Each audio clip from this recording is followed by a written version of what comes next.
Chapter 11. Patricia, African American, age 79, April 4th, 2025. I was nearly done with my appointment at the salon that Friday when Patricia strolled in, and my stylist, Monica, always lively, always outgoing, welcomed her like a star, stepping onto the red carpet. Loud, sing-songy, celebratory. Patricia didn't shy away from the attention. She embraced it. Arms in the air, beaming like the applause always belonged to her. And maybe it did. I would have shrunk under all that spotlight. But Patricia wore it like a crown. I was immediately captivated. Who was she? And more importantly, would she talk to me? Without missing a beat, she welcomed my curiosity. I loved her already. "My name is Patricia," she announced with dramatic flair. She enunciated every syllable with clarity and purpose, her accent carrying hints of the North. When she revealed she was 79, I was floored. She could have easily passed for late 50s. "I just take care of myself and live well," she said, "and God is blessing me at 79 years old." Patricia was born in Richmond, Virginia, but raised in Detroit from the age of 4.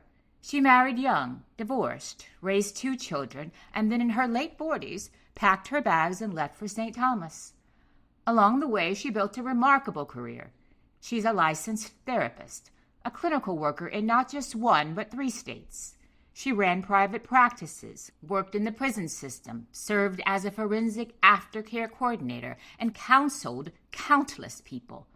"I always worked hard," she told me, "and I always kept my private practice on top of a full-time job." She's the kind of woman who never stopped building herself, no matter what life handed her. She came to Florida, Jacksonville, where family roots, her grandmother's, ran deep. And this is where the true heart of her story begins. Almost as soon as she arrived in Jacksonville, Patricia met David Brooks. They met at a club off the Arlington Expressway. She was out with a friend who had left her alone. David was sitting at the bar, a young woman on one side of him, catching his eye, and Patricia on the other. He was interested in the young girl, she said, laughing. Patricia wasn't going to let the moment slip away. Bold as ever, she got his attention. "I asked him to watch my purse while I danced," she grinned. "I went up there, and oh, yes, I was dancing. Yes, I was." That night, something sparked. Soon they were building a life together. Married in 1992, they stayed married for 22 years. It was her longest marriage, her best. Something in her voice shifted when she spoke of David. The boldness softened, a wistfulness settling in. "He was the love of my life," she confessed. "He really was a real man." As a therapist, she knew the hallmarks of a good relationship, and David checked every box. He had all the ingredients, she said, a true companion. With David, she didn't have to twist herself into someone else's mold. She could be herself fully, without hesitation. Before him, she saw flaws in her partners, but worked around them with her independence. David was different. He was home. He took care of the bills, made dinner, a particular pot of chicken, potatoes, carrots with cornbread, and rice that she still remembers, though she never learned to make it herself.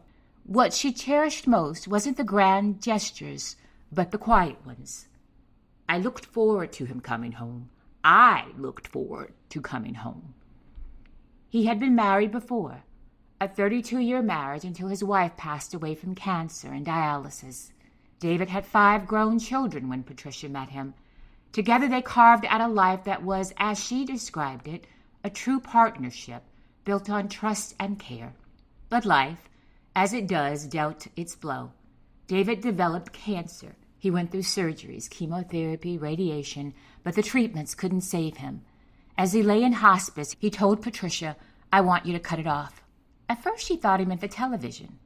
"No," he clarified, "I want you to stop coming. I'm dying. I won't be able to take care of you anymore." She didn't listen. She kept coming.